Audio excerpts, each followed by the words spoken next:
Who? Yes, yes, yes. Meron. 800,000. At ang nanalo ay letter M. 800,000 pesos. Tax-free. Mildred, congratulations. Ang lapit lang yan. Congrats. OFW na na-scam ng halos 1 million pesos, ngayon, instant jackpot winner sa iSunus. Ako si Mildred Paras, 53 years old. 14 years akong OFW. And then I decided to go back para magnegosyo na lang sana. Gawa ng sa edad ko na rin. Dala-dala ko yung life savings ko for 14 years. Unfortunately, during that time, I was scammed.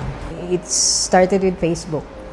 Facebook lang talaga. Nag-scroll ako, may nakita akong earn up to like this amount, certain amount, just by liking and taking pictures, screenshots. It's a task scam. Nabiktima ako ng maraming scam, kaka-scroll ko, and all in all, mahigit almost 1M ang nawala sa akin. I actually learned about that nung hindi na makausap yung kausap ko. Hinostage nila yung pera. Parang ganun. Then I decided to file a case, cybercrime. Then pagpunta ko doon, it turns out, ang dami namin. Ang dami pa lang na scam. So nawala na ako ng hope na mababalik pa yun. Nagdasal ako, and then continue life, applying for a work na lang. So, sa ngayon, I promise myself, lumayo na rin sa social media muna. Para hindi na ako ma-scam. I promise myself, hindi na ako magpapa-scam. Pero dahil sa pangako niyang yan, lumayo rin siya sa social media, ang tanging libangan niya noon. I was hooked in social media kasi I'm single. I don't have a kid. Then that time I was in abroad, mag-isa lang kami sa quarters, ganyan. After work, meron kaming accommodation. So most of the time, mag-isa lang. So wala talaga bang ibang gagawin. So mag-social media lang talaga at maglaro. Aminado si Mildred, addict siya sa online casino games. Lahat sinalihan niya, pero ni minsan hindi siya nanalo. Hanggang sa isang gabi, may napanood siya sa TV na nagbago ng takbo ng buhay niya. I was watching TV. It was Sunday on Rated K.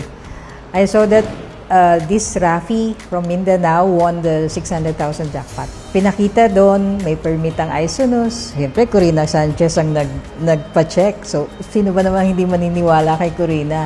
So, right there and there, after that episode, I searched in Facebook this iSunus. So, I've watched the video tutorial.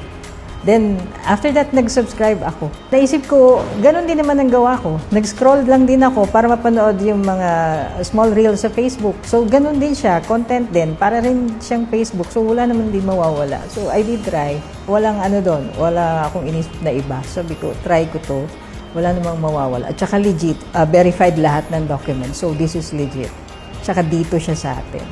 Actually, maliit lang naman yung subscription fee compare dun sa mga na-scam sa akin na malalaki ang membership tapos wala talagang napuntahan. At least ito, alam kong dito, tapos may chance akong manalo. Kung hindi man, try lang.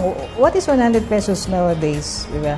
Hindi naman siya ganun kalaki para hindi mag-subscribe. So, tsaka maganda ang platform ng iSunus.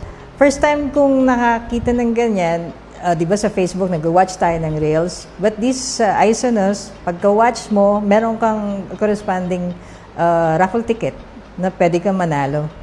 So, yun ang kagandahan. Yun ang wala sa ibang platform. Dahil dyan sa platform na yan, sa iSunus, parang bumalik ang tiwala ako sa social media just by watching. But only on this platform, iSunus. Kasi very legit siya talaga. Walang scam na mangyayari sa inyo. Muling nagtiwala si Mildred at noong October 25, lumabas ang pangalan niya bilang iSunus Jackpot Winner. Actually, ayoko pang sagutin. Unbelievable kasi talaga. I was with my sister.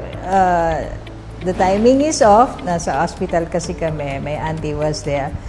But nung sinagot ko siya, sinabi nga, alam mo bang nanalo ka? Hindi talaga ako makapaniwala. As in, hindi talaga. Alam mo bang nanalo ka? At alam mo ba kung Talaga magkano ba? ang panalunan mo? How much, sir? 800,000 pesos. Tax-free Hindi bonus. nga. Dahil lang yan sa pagsali mo rito sa Isonos. May 800,000 pesos ka! Hindi ako agad naniwala kasi nga never pa ako nanalo sa lahat ng sinalihan kong raffle. Even sa lottery, sa lotto and everything. Never talaga, even consolation prizes. Then, Isonos came. So, ito na siya. Tingin ko, bigay sa akin to ng Diyos. Sa lahat ng nawala sa akin, binalik niya. I'm very thankful to Isonos. At take note, hindi siya tumaya, hindi siya naglaro, nag-subscribe lang siya, nanood ng content at biglang nanalo. I simply watch a video. Hindi ako naglaro, nag-watch lang ako, tapos nanalo ako. That simply is Isonos. Very legit. All is real. Yun lang ang gagawin niyo, wala nang iba. For just 100 pesos na subscription, look at now, I've won the 800,000 jackpot. So, I'm very thankful on that. So, kung hindi to miracle, so ano pang tawag niyo dito? So, yun lang ang gagawin niyo. Isonos is very legit. Subscribe na kayo.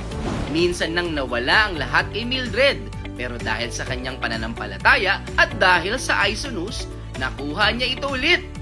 Subscribe ka na ngayon sa www.isonos.com at palaging tandaan, sa Isonos, panalo ka! Sa Isonos, panalo ka.